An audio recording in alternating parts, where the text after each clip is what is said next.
Guys, that's sure coming at you today, Raid Shadow Legends. Welcome to the video, guys. I'm glad to have you here with me. What could be better talking some rare champions and Raid Shadow Legends here in 2024. Hey, I haven't released one rare review or ranking or anything in all of 2024. It's been too long. There's actually been a few really nice additions to the rarity, the rare category inside the game. So without further ado, let's jump into it. Every rare worth 6 stars, and then a bunch of honorable mentions along the way. I'll point out a few of my 5-star favorites for Faction Wars or progression if you're just starting out in Raid Shadow Legends as we go in the video. So let's just get to it here. Starting with, actually, let's flip the script here and start with Silven Watchers, because that's where a few of the new ones have been added, albeit kind of a limited roster, only 7 rares total here in the Silven Watchers, but they do have the best rare reviver inside the entire game, bar none. It's Tree Shield Knot. I rank him as a top 10 rare overall in the game. This guy is absolutely worth maxing. Man, he looks awesome too. I mean, did you see his moves with that weapon there, that stick? Dang, bro. I like Tree Shield Knot, man. He's literally a tree, I guess. Well, wait. Tree shield, but yet his whole body's a tree too. Thank you for telling me what I already know, Turk. He's a rare support, a reviver, good base stats, 101 speed, solid. He's got a decreased attack on his A1, a triple hitter on the A1, immediately viable for Fire Knight. He has a heal on all allies. He has an increased defense on all allies, the weak version, but a 3-turn cooldown with the heal. Heck yeah. And then the revive 2 random allies on a 5-turn cooldown. Again, the best revive that you're going to see in this entire video. He also brings speed and faction crypts, which can be useful in Silver Watchers. Faction crypts, obviously. Just one of the best. Definitely worth 6 stars there. Turlock Shadow, or Shadowbow Turlock, excuse me, is worth 5 stars. I would not take him to 6 unless you're end game and you're using him for restrictive content. He does have an increased speed, albeit the weak version. He does have a Veil, which is very unique on a 4-turn cooldown for a rare champion to have. That does mitigate 7.5% of AoE damage as well. Definitely, again, worth your consideration for 5 stars. However, I wouldn't take him all the way to 6 unless you really, really need him. This guy is new, Bowsmith Flannan, another newbie who honestly is worth 6 stars. And I'm going to say it one time, guys, but worth 6 stars, providing that you actually have a need for this sort of a skill set, right? Like, I'm not saying you go out there and you just max him if you have no need for, you know, a reviver in Tree Shield's case, right? But if you have a need for a defense, I mean, he's defensive base, so he's super tanky. I love that on rares because usually, obviously, their base stats are going to be low anyway. He has a stun on the A1. It's a 2-time hitter. He also has decreased target's turn meter, so great control. If they're under a decreased speed, it's a 10% instead. He's got an AoE decreased speed. It is the weak version, but decreased speed is hard to find, especially in rare champions. On an AoE, on a 3-turn cooldown, 15% decreased speed is really, really solid in any area of the game if you don't have decreased speed already on an AoE. And then he has an increased accuracy on all allies for 2 turns, then teams up with a random ally to attack an enemy. Again, it's a very weak ally attack, and it's the weak version of increased accuracy, but increased accuracy, just like we talked about with decreased speed, it can be hard to find, and he's got it, and the ally attack can be helpful because, you know, you pair him up with a triple hitter A1, like a Tree Shield, for example. Hey, you're getting the 4 hits on that Fire Knight shield, or wherever. He also has a 50% chance of grazing an extra turn when this champion places a decreased speed on 3 or more enemies with the A2 ability. So now we have an extra turn, basically bringing this down to a 2-turn cooldown and bringing this down to a 3-turn cooldown. Really good stuff there. And defense base, did I mention that? I really like this guy. Expect a guide on Flannan really soon on the Champion Guide YouTube channel. Tribuck Colwyn, I think he's worth actually 5 stars, right? He's got a single target stun. He's got an AoE increased defense, albeit on a 4-turn cooldown. If this is a 3-turn cooldown, I might invest in him as a defense base, kind of another tanky option for you guys, but I think he's worth 5 stars. I think Pathfinder Kate is also worth 5 stars in AoE with increasing cooldown of a random skill by 2 turns on a 3-turn cooldown. She can deal a little bit of damage too. She's an attack-based rare. So to review, Tree Shield Knot is the only no-brainer. Hey! Flannan, excuse me, are the no-brainer 6 stars out of the Silven Watchers. Shadowkin time, guys. There's unfortunately only 8 Shadowkin rares, and they all kind of suck except for Odichi? Odichi. Dashi? Dachi? Is the O silent? Are you high or just incredibly stupid? Sorry, guys. He's a defense-based rare as well. He's got a provoke on his A1. 35% provoke on an A1 for a rare is really solid. He also has an AoE with a shield on himself on a 3-turn cooldown. An AoE kind of defensive nuker that we have here, right? With the shield for survivability, which he needs because he is placing those provokes on the A1. And then he has a block debuff and increased defense on all allies on a 3-turn cooldown. Very good ability. It's the weak version of increased defense, but that gives him more damage as well because he's a defense-based damage dealer on that AoE. And then obviously more survivability and block debuffs on everybody else on the team. Definitely, in my opinion, worth 6 stars for sure. He also has defense in dungeons by 25%. It's better than even Apothecary's defensive aura, right? Don't bring me into this. So don't sleep on Odichai. No one else here that I would recommend, unfortunately, investing in. I do think that a few of those could really use a buff. We have plenty of rare dwarves in the game. Kurzad, let's just start with the obvious. I love this dude. Not many people call him a top 10 rare champion, but yours truly, I always have since day one. He's going to decrease speed on the A1. The extra hit, as long as it's critical, places the big version of decreased speed. It's not a 20% chance, 50% chance, 75. It's a 100% chance, provided the hit is critical and he's void affinity. He has an AoE 3-turn cooldown with turn meter fill. He has another AoE 3-turn cooldown with big version increased accuracy on all allies, weak version decreased defense on all enemies, but it is a 3-turn cooldown, and AoE decreased defenses are certainly hard to find when we talk about rares. 100% AoE, decreased defense, even the weak version, there's only like 2 that have that, right? And he's one of them. Plus the big version, increased accuracy, that's really good. I love Kurzad. You can throw him in a stun set for wave content. He's just really good. It does good damage as well. Next up, we have Dilgal. I think he's worth 5 stars, maybe 6 if you're a massive fan. The cool thing about Dilgal is he has the big version decreased defense on a single target. Each hit has a chance of placing that, so it's pretty dependable. And then he has an AoE ×2 hitter with a decreased accuracy. So I'd say he's borderline, 5 or 6 stars. I like him. Bulwark. Bulwark has the weaken on the A1, which is nice. He has the burn, 100% land rate on a single target on a 3-turn cooldown on the A2. And when attacked, has a 30% chance of extending the duration of all debuffs on the attacker by 1 turn. Very good for clan boss debuff extension. One of the best debuff extenders, certainly for rares out there in the entire game. So noteworthy. He does defense in all battles too. Really solid. It's only 17%, but it's all battles. You could even use him in Cursed City. So Bulwark is worth your consideration for sure. If you're looking for a burner or a debuff extender, if you need that skill set, look no further. Definitely worth 6 stars in that situation.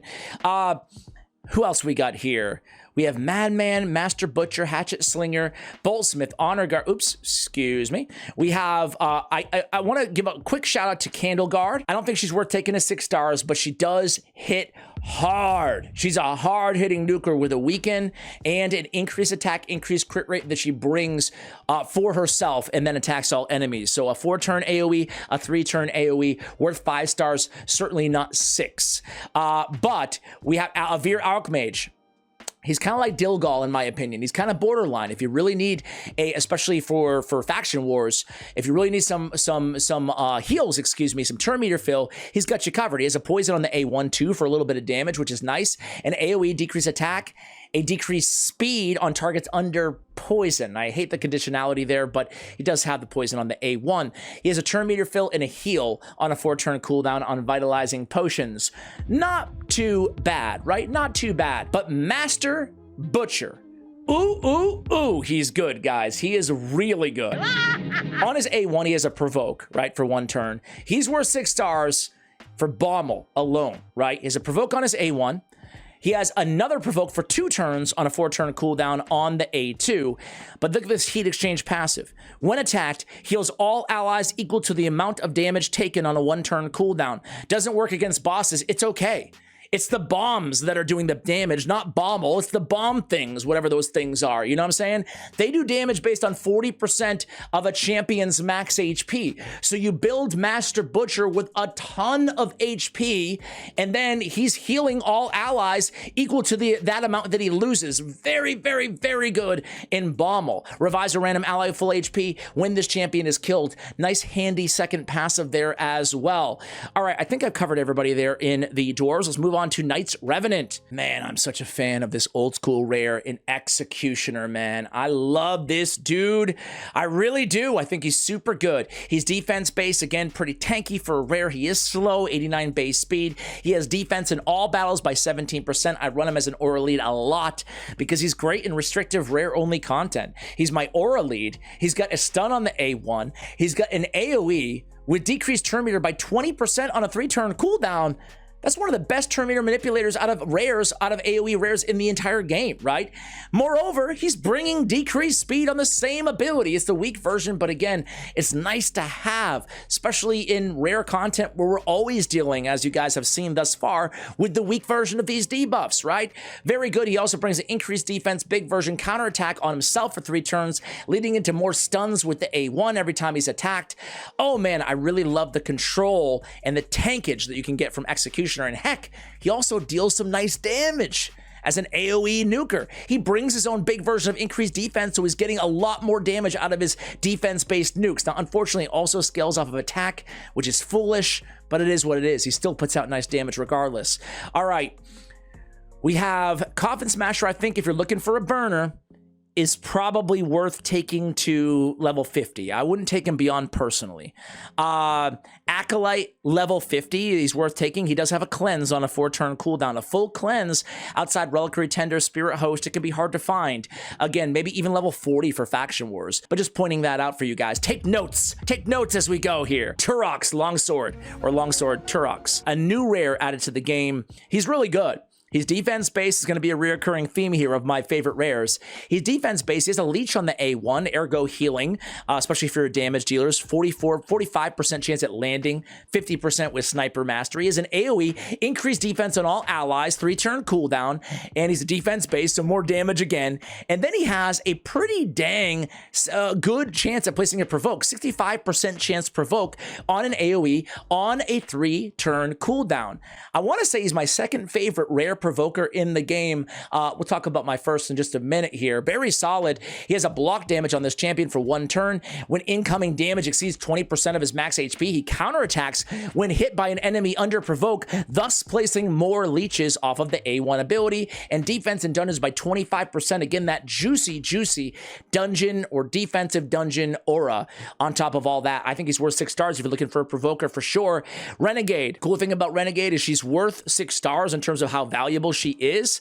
However, you don't need to. You don't need to. You might have to book sacrificial or sacrificial ritual, but it's a really, her and Painkeeper, they're the only real strong and widely used cooldown champions on all the rest of your allies. So get back to their ability 2 turns sooner, decrease the cooldown of all ally skills by 2 turns.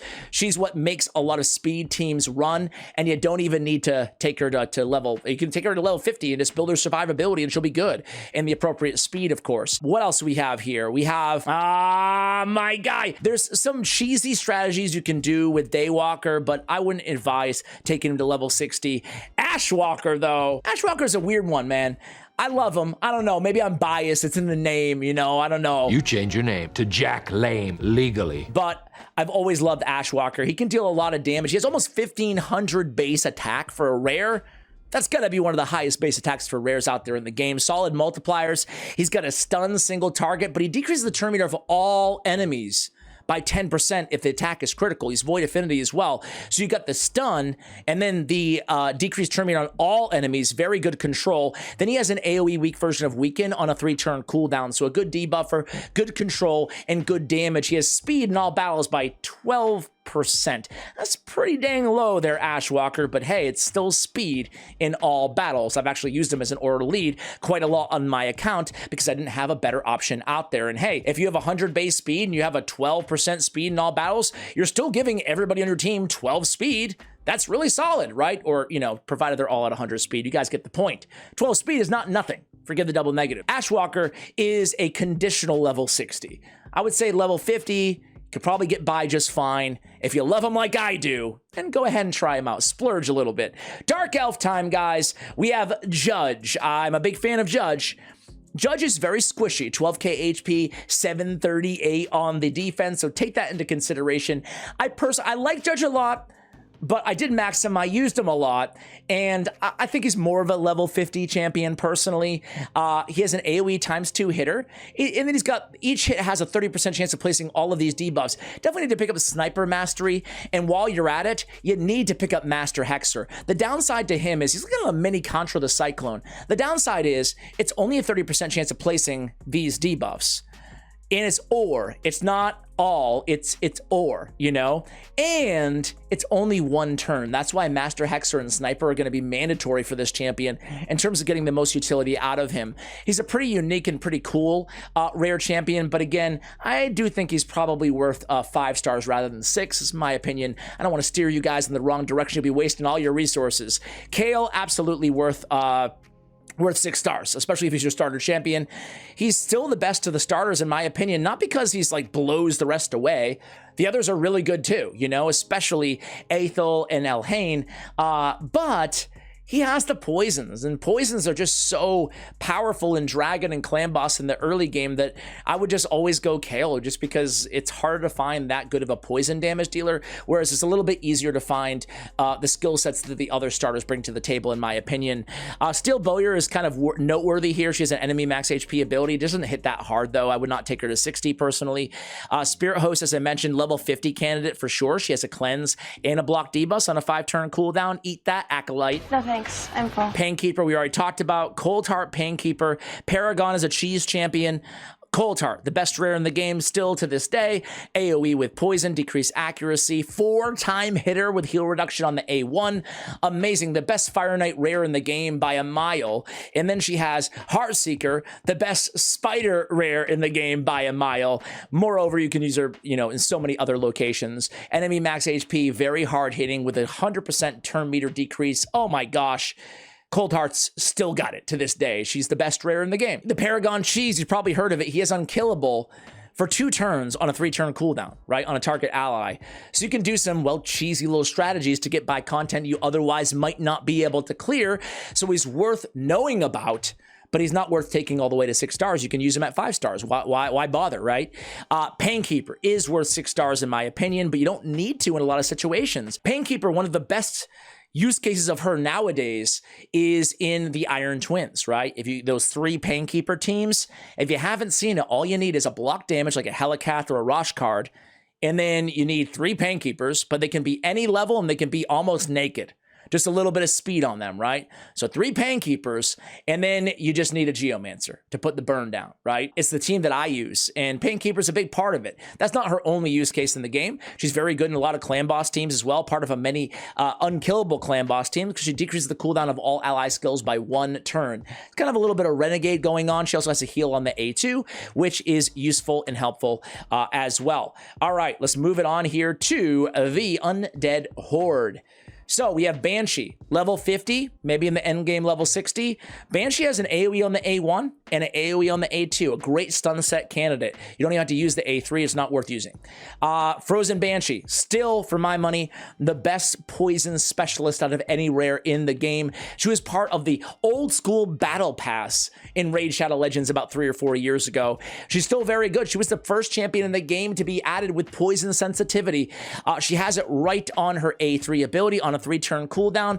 That's going to give us more damage, obviously, from our poisons. She has turn meter fill for each debuff on the target with the A2. Sometimes you don't even need to use it. And then we have a 2-time hitter with a big version of poison, provided the target's under the poison sensitivity. Great for Clan Boss, great for Dragon. Really good for a Clan Boss poison team, especially in the early game. She's worth 6 stars if you're in the early game and building a poison team.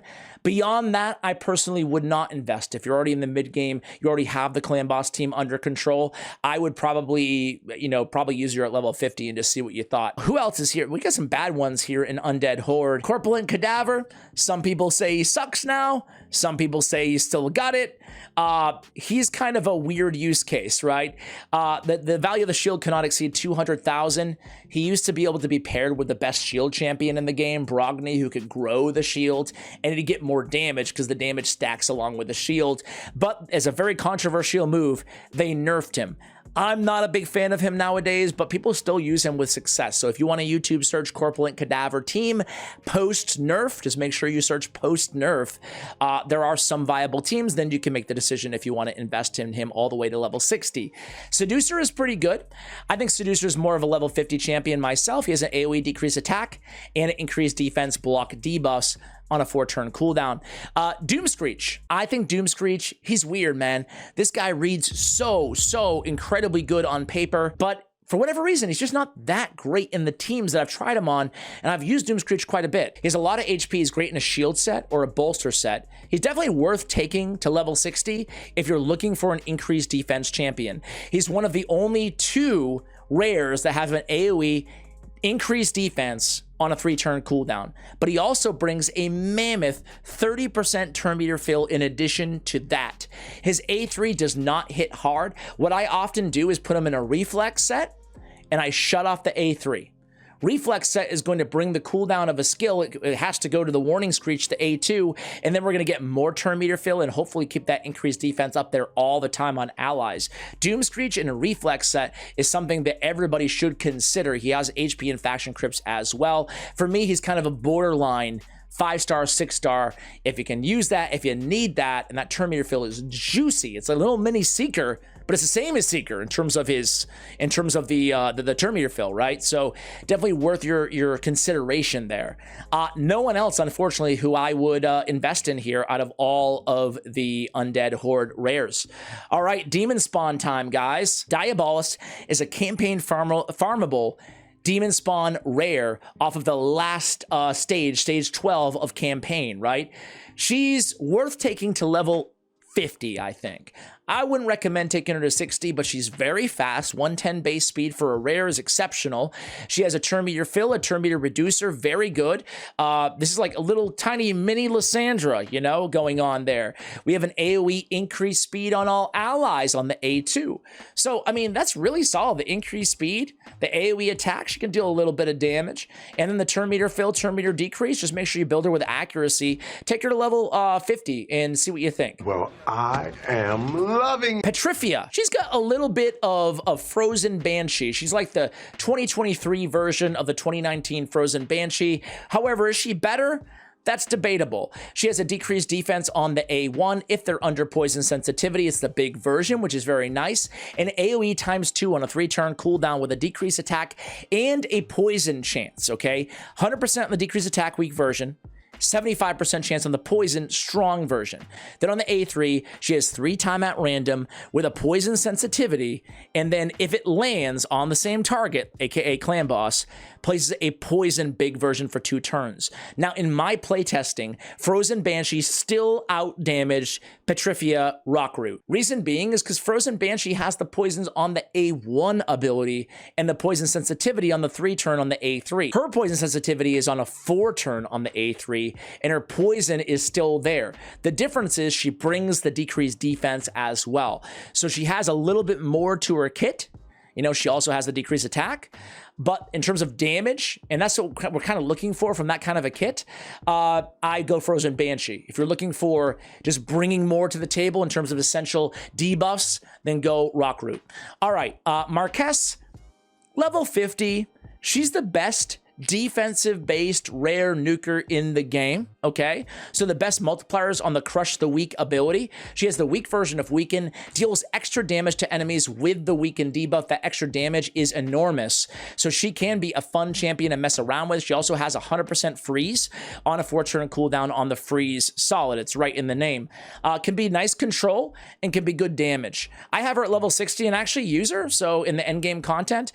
So definitely an honorable mention kind of on the line there. Abyssal, definitely worth 6 stars in my opinion. In the early game, you can take him to level 50. You don't even have to book him out. Throw him in a stun set. No books, no masteries, nothing.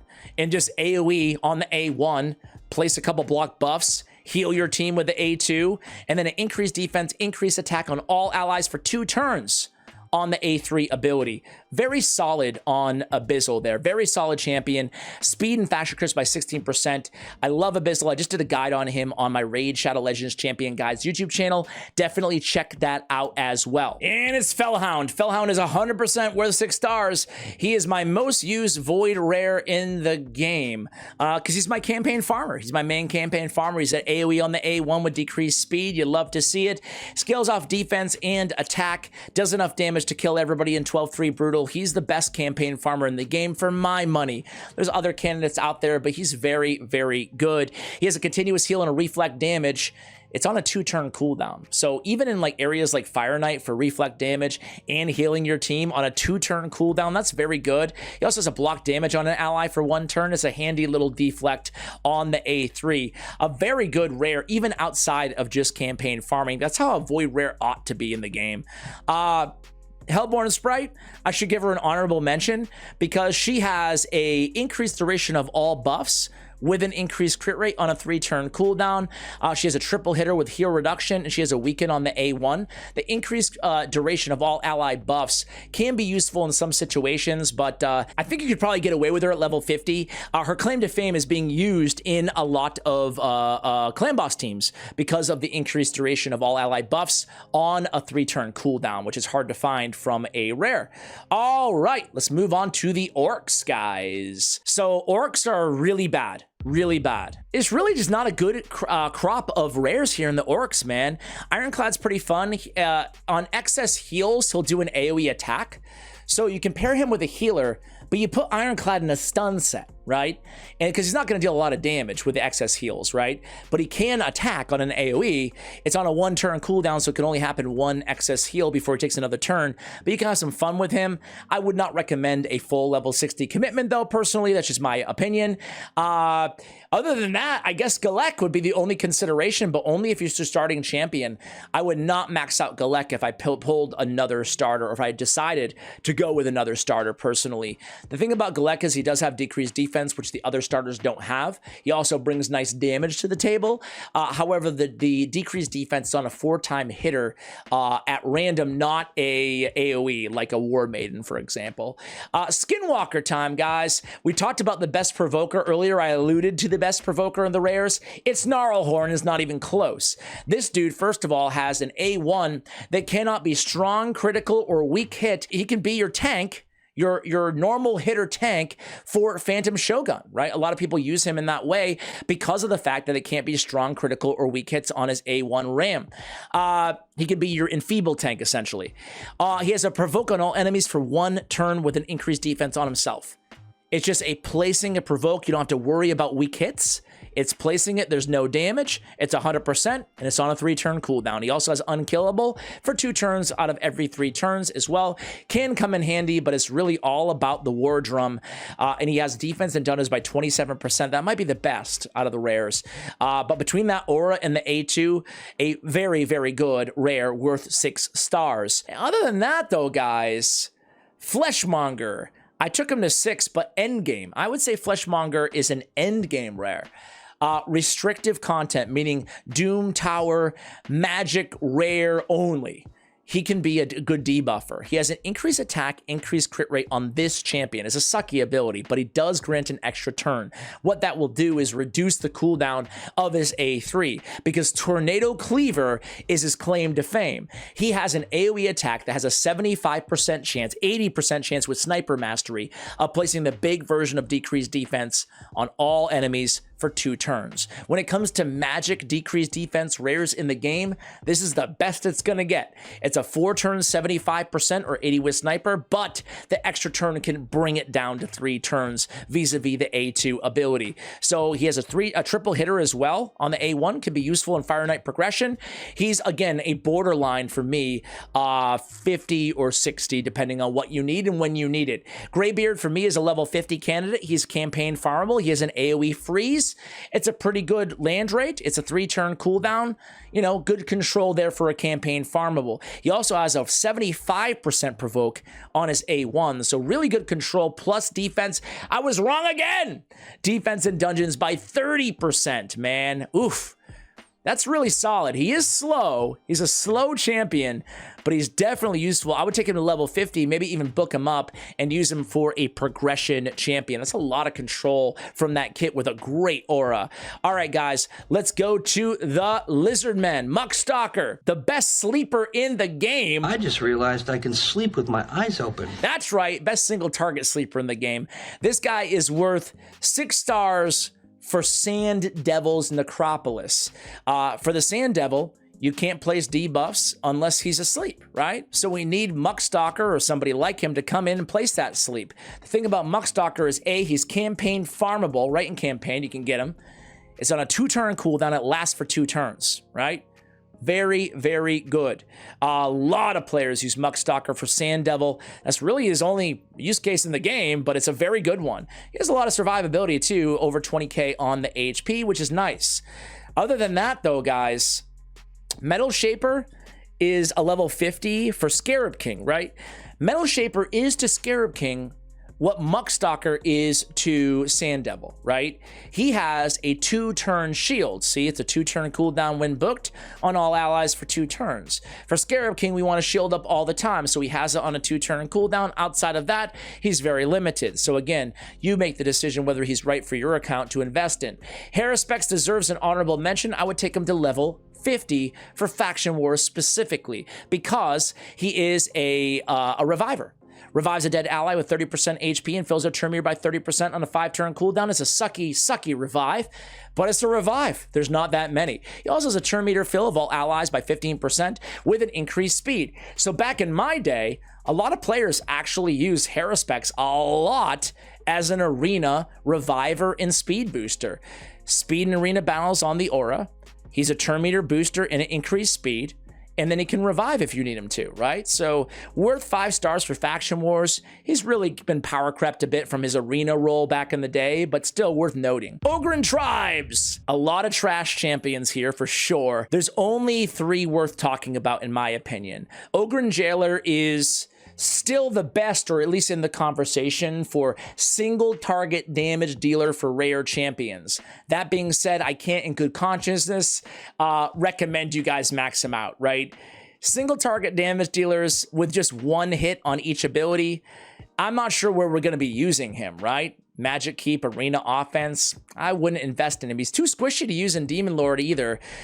So yeah, if you want to have some fun, absolutely go for it, right? That's what the game, it's a game after all. It's about having fun. But you know, I don't think he's anything that great anymore, other than just seeing those big numbers on single target in the arena if you want to mess around. Gear Grinder's another reviver. He's got a better revive than Haruspex. It's on a 5-turn cooldown, 50% turn meter, 50% HP. And then on his A2, he has a heal all allies on a 3-turn cooldown. So a healer, a reviver, and he has a decent amount of HP, so you can put him in a shield set, a bolster set, get a little bit more utility out of him as well. For me, again, he's a borderline, like a lot of these revivers. If you really need him, sure, go for it. But, you know, do you really need him? Depends on if you need a reviver, right? Up from the Ogren tribe. I use him quite a bit, actually, as one of my go-to rare revivers, especially before Tree Shield came around. Bellower! He's still one of the best rares in the entire game. A campaign farmer with an AoE on every single ability, can deal some damage, and has so many essential debuffs. All the weak versions, but he has them. He has them. Can put him in a stun set, can CC anywhere. He can be, as I said, your campaign farmer. He can be your debuffer, your control champion. He does it all. Decrease attack, decrease defense, 4-turn cooldown. Decrease speed, 3-turn cooldown. Block active skills, very powerful. On his basic as well. He has speed and faction crypts, which can be handy for faction war progression. So there you go. Those are the Ogren tribes. Yeah, no one else is really standing out to me at all here, unfortunately. Barbarian time! Marked. Oh, she's still got it. People used to talk about marked. The day I started playing this game, someone was like, you gotta get marked. And you still gotta get marked. She's like Doomscreech. She's better than Doomscreech, I think. Well, I can't say that. She doesn't have the turn meter fill. Different. But she's the other champion in the game with the big version of increased defense, other rare champion on a 3-turn cooldown. She also brings block debuffs on an AoE, granted for 1 turn, but on a 3-turn cooldown isn't bad. It's really, this totemic power is really one of the strongest rare abilities out there in the game. The rest of her kit is okay. An AoE decreased accuracy can be handy for sure. She has a decreased defense on the A1, weak version, a bunch of books that goes into it, but pretty, what is it? 60s, 90% land rate? Am I reading that right? 50, 80% land rate. Not bad. Defensive faction crypts, but really this A3 is very good. The thing about the game though is now, she might be only worth 5 stars, even though I just said it's one of the best abilities out there.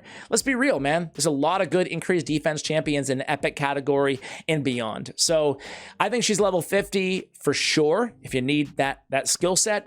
But beyond that, you know, it's hard to say. It's hard to say. I feel like you'll get better pretty soon on your account. War Maiden, definitely worth 6 stars. The best decreased defense rare in the game by far, and she's campaign farmable. She can deal some damage on top of it. There it is, 3-turn cooldown, 100% decreased defense. What else do you want from her, right? I will give a big shout out to Berserker. I think he's worth 5 stars, not 6. Does a lot of damage. An AoE ×2 that ignores 20% of each target's defense. He might be in the running for hardest hitting attack AoE based rares. That being said, he's not an epic or a legendary or a mythical. So, you know, it is ignore defense on an AoE, and that's hard to find. He has Havoc, which can deal a lot of damage too, and an extra turn if the target's killed. I use Berserker quite a bit, but, you know, I think he's more of a level 50 to be fair. Same thing with Rage Monger. He's worth like a level 50 consideration. Scrapper if worth level 50 consideration if you need a Scarab King. But Soulbound Bowyer, she's it. She's a level 60, absolutely. She's my favorite, even over War Maiden, like personal favorite out of every barbarian out there. She's so good. She has an AoE on the A1. All of her abilities have a 25% chance, extra chance at critting, right? So very good. You can build her with 75% crit rate. She's got you covered. That makes it easier to put her in crit damage on the gauntlets. She also has a hard-hitting A2, kind of hard-hitting. Ignore 25%, or ignore 75% of target's defense. Man, that's really dang good. The multipliers are not good on this ability, but a 75% ignore defense certainly is. It can smack. And then Soulbound Shot. It's kind of like a mini Heartseeker. It's a 4-turn cooldown, 100% chance of fully depleting the target's turn meter. So the most popular build for Soulbound is her in a stun set with the AoE on the A1, and then you can come in there every 4 turns and fully deplete a target's turn meter. Heck, you can come in there every so often and just pop off and kill somebody with the A2 as well. Very, very good Spirit Affinity Nuker control champion. The best, for my money, the best controller out of any rare in the game in a stun set, right? Best stun set candidate. Sacred Order time, guys. A lot of Sacred Order rares and a lot of crappy ones. Please leave me alone. I'm not going to spend a lot of time on the starting champions, but she has the big version of Weaken at 100% chance on each hit. It's overkill. She's the best Weaken single target applier by a mile, obviously, out of any rare in the game. Finding the big version of Weaken against bosses, you don't need it on AoE. But against bosses, Aethel is the GOAT. She's the GOAT. A lot of people sleep on how powerful this A1 is. And then the cool thing about Aethel is this. She has a self-buffing ability, which is great, but again, gains an extra turn is money in the bank. It allows you, if you open up with the Divine Blades, for example, right? You open up with the A2 before you even self-buff her, especially if she's in a stun set or something, right? You do the AoE, her next turn, you self-buff her, but then you take an extra turn and you push this down so it's available again the very next turn, right? So again, it's the magic of extra turn abilities. This is what makes Aethel better than a lot of people give her credit for at first glance, in my opinion. Who else is worth even a shout out here? Pick me, choose me, love. Not this dude. Draconis is an all right support champion, but for me, he's a 5-star. He has a shield. He has a little heal. Remove debuffs from the ally with lowest HP. Meh. He's all right. He's all right. He's been power crept quite a bit. Yeah, I hate to say it, guys. There's a lot of bad shit. I built out Purgator, hated him. Sucks. Built out Castigator, hate him. Really stinks. His heal is nothing, and that's all he has. Mother Superior might be worth taking to level 50. She's got a heal, she's got a shield, continuous heal on all allies on a 4-turn cooldown, but no other 6D candidates, unfortunately. High Elves is a lot better, though. Apothecary is the top 5 rare in the game. He's got a great increased speed, a great turn meter fill. He's got a 2-turn heal that can be critical. You can pull this dude from Mystery Shards. Just keep pulling Mystery Shards until you get Apothecary. He's got the cherry on top is a triple hitter on the A1, makes him great for Fire Knight, multi-hits, and he's got defense in all dungeons by 21% with a lot of speed. 106 base speed for a rare is exceptional. Apothecary is great. Shout out to Avenger. She's pretty cool. She's not an auto. Elhain, yes, if she's your starter, absolutely. Endgame, yes, absolutely. 2 strong AoEs on the A2 and the A3 ability. I like how all the stars bring like something unique to the table, and that's definitely her calling card. Eris. She's probably the most used clan boss rare in the game nowadays, right? She's so good for unkillable teams. She's removing a stun, the only debuff that you're going to have to really worry about, right? And she's placing an increased speed on all allies. She does all this on a 3-turn cooldown, right? Very good. Moreover, she counterattacks the attacker when an ally is attacked. So you can put her, a lot of people build her in a toxic set. So she's counterattacking, and then on the A1, at least she's doing something. She's placing a weak version of poison. Now, just be careful that you don't fill up your entire debuff bar on the clan boss when using that strategy, right? Make sure you're not running a bunch of other poisons with her because you don't want to litter them with the weak version of poison, but can really stack up some damage on an Eris as well. She brings speed in dungeons. Let's see. Hyria, I think she's an underrated rare, honestly, guys. She has an ally attack one enemy with 2 random allies on a 4-turn cooldown, and she has a triple hitter with poison, 50% chance on each hit. Big version of poison. Worth 50, level 50 candidate. I wouldn't take her to 60, but definitely worth a shout out. Even Fencer is worth taking to level 50 in my opinion. She has a stun on a single target, steals the turn meter if the stun is not placed, which is nice. And then an AoE decreased defense. It's a weak version, but it's 100% on a 3-turn cooldown. Again, if you don't have a War Maiden, but you have a Fencer, you know, she can be a pretty capable debuffer at level 50 for you, right? Just, is she worth all the books is the question. I don't know. Reliquary Tender, though, is absolutely worth 6 stars. She's the best cleanser, and for my money, the second best reviver. Oh, she's just so good. She's a top 10 rare champion in the game. She has decreased attack, weak version on the A1. A lot of books hate that, but she's worth the books. This ability, Tender's Watch, there's nothing like it. We talked about Spirit Host and Acolyte. They have a cleanse on a 5-turn cooldown. She has a cleanse on a 3-turn cooldown with the big version of continuous heal on all allies. That is a legendary-like skill. It really is. It's a very, very good. And then she has a revive. It's a pretty crappy revive, but it's a 5-turn cooldown. It's a nice addition to an already very robust kit. Selenia Nightcloak is actually going to be my favorite HP burner out of any rare in the game, guys. She's that being said, I don't think she's an auto 60. On her A2 and AoE, we have a 65% chance of increasing the duration of any HP burn debuffs by 1 turn. Okay, not bad on the AoE. Increase in duration, very good for Spider specifically. And then Lunar Ballista. A 4-turn cooldown when booked, 3 time at random, increase accuracy on this champion for 2 turns, helps with the accuracy, mandates. And then each hit, each one of the 3 has a 65% chance of placing an HP burn for 2 turns, right? Doesn't sound like much, but rare HP burners outside of Coffin Smasher, there's like barely any, right? Boosts this champion's turn rate by 5% each time a burn is activated. Pretty good, each time it ticks, basically. So very good burner for Spider. Outside that, very limited, but I would say worth 5 stars for sure for Spider. All right, guys, last faction is the Banner Lords. Valerie is campaign farmable, worth level 50, not 60. Increase the duration of all buffs on all allies, decrease duration of all debuffs on all allies, increase attack on all allies, all on a 3-turn cooldown. This ability is so good, and the shame is most new players don't even recognize how good and how valuable this is. Increase duration of all buffs on allies on a 3-turn cooldown. It's a very, very good ability. I mean, think about it this way. Most buffs in this game are 2-turn duration on a 3 or 4-turn cooldown. an ability like this, Energizing Presence, comes in there and it bridges that gap on those buffs to help them stay up on all allies all the time. Moreover, decreased duration of debuffs by 1 turn.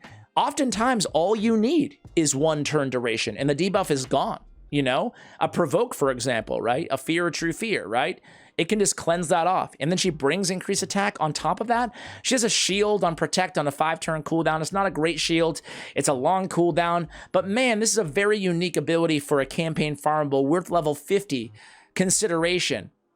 Other than that, though, whew, there's nothing. I wouldn't take anybody to level 60, including Dagger. I'm sure a lot of you guys are like, what about Dagger? I've kind of moved away from Dagger. I feel like Dagger's been power crept. I feel like she needs a buff. I feel like this Precision Sabotage for a Void, I almost said Void Legendary. For a Void Rare, it's got to be 100% decreased defense. It's got to be 100%. 75% from a champion who's this squishy, it's not worth what it used to be when she was added to the game.